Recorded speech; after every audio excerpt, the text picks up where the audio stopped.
দৌড়াও, ভয় পেও না, আমি আছি।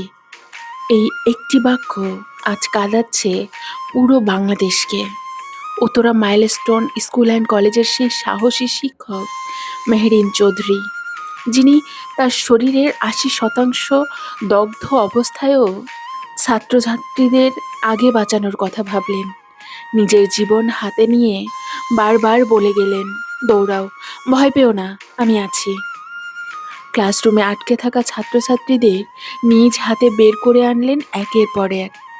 চোখের সামনে ধোঁয়া আর আগুন, কিন্তু তিনি থামেননি, পিছু হটেননি। বাংলাদেশ সেনাবাহিনীর মতে তার অদম্য সাহসিকতায় ২০ জন শিশুর প্রাণ রক্ষা পেয়েছে।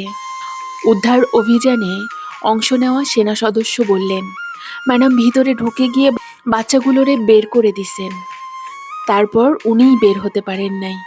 কি ভয়ঙ্কর বাস্তবতা! কতটা ভালোবাসা, কতটা আত্মত্যাগ আর মানবিকতা থাকলে একটা মানুষ এমন করে জীবন দিতে পারে।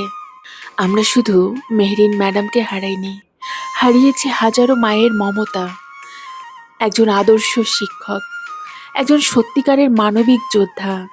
এ দেশের ইতিহাসে সাহস আর আত্মত্যাগের নামের পাশে সোনালি হরফে লেখা থাকবে মেহরিন চৌধুরী।